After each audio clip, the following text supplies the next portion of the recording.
мен пышақ ұрмадым. Менде табатын ем пышақ сол жерде. Менде мылтық табатын ем сол жерде. Бірақ жас балдар екен көрдім. Мен ойламадым пышақталып жатып пышақ ұрады или пышақталып жатқан баламды мылтықпен кеп пышақталып жатқан балам пышақ ұрып мен балам қаш дегеннен кейін пышағы бар жігітпен мені алып жатқан кезде артынан барып әйелінің қолында жатқан баланы бауырым қорғаштап жатқан кезде мылтықпен ұрып өлтіріп жатыр. Енді бүгіндегі келіп мына зам әкіміміз менің даже енді сіз аудан әкімі болсаңыз сіз білесіз ба кім пышақталды? Ат жөнін білесіз бе менің балам? Атын ұмытқан бірақ жоқ, ат жөнін бір материалмен танысып келді ме сол материал? Мен сөйлейінші. Мен әкесімін. Тоқтаңыз. Мен полиция тұрыңызшы. Сіз айтпаңыз. Жазып жатыр ол жігіттер.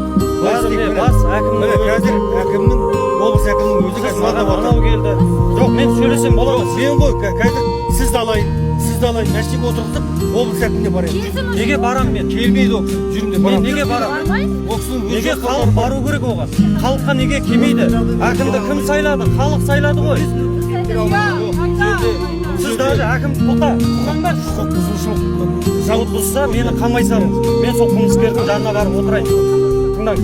Сіз әкім болсаңыз, жоқ, мен әділдік сұрап келдім. Сот болды ма? Сот болғанда мен. Енді сот болғанда ғой әділдік айтасыз. Неге қылмысқа қатысы бар қыздар далада тайраңдап жүр әкім болсаңыз? Неге жүр? Неге сіз ауданыңызда мына талғар жоқ, ауданыңызда қайтыс болған баланың неге ат жөнін де білмейсіз ғой? Қажығой болады. Қажығой, менің есім Талап.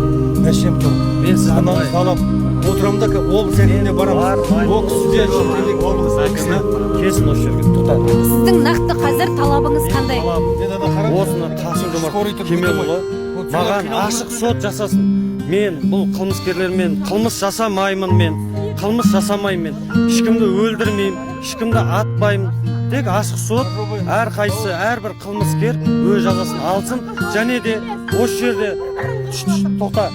жерде менің баламның қылмысын аты жөнін білмейтін мына Талғардың прокуроры, жаңағы зам әкім, роботының бастығы бұл жерді босатсын.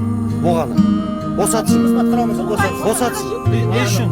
Сол даже аты жөнін баланың қылмыстың қалай болып жатқан мен айтады да қамаймыз дейді. Мен айтады бір сағат уақыт берейін. Менің көзімше сол екі қызды да ана акцентте қашып кеткен баланы да әкеп қамасын. Сол жерде акцентте келген дәу қара жігіт болды. Сол жігітті бәрі біледі. Маған айтады, видеоны менен сұрайды видеоншы. Олар видеоны магазинде видеоны өздері алып кетті да, ол видео көре алмаймыз, өшіп қалды дейді. Мен айтамын, менің көзімше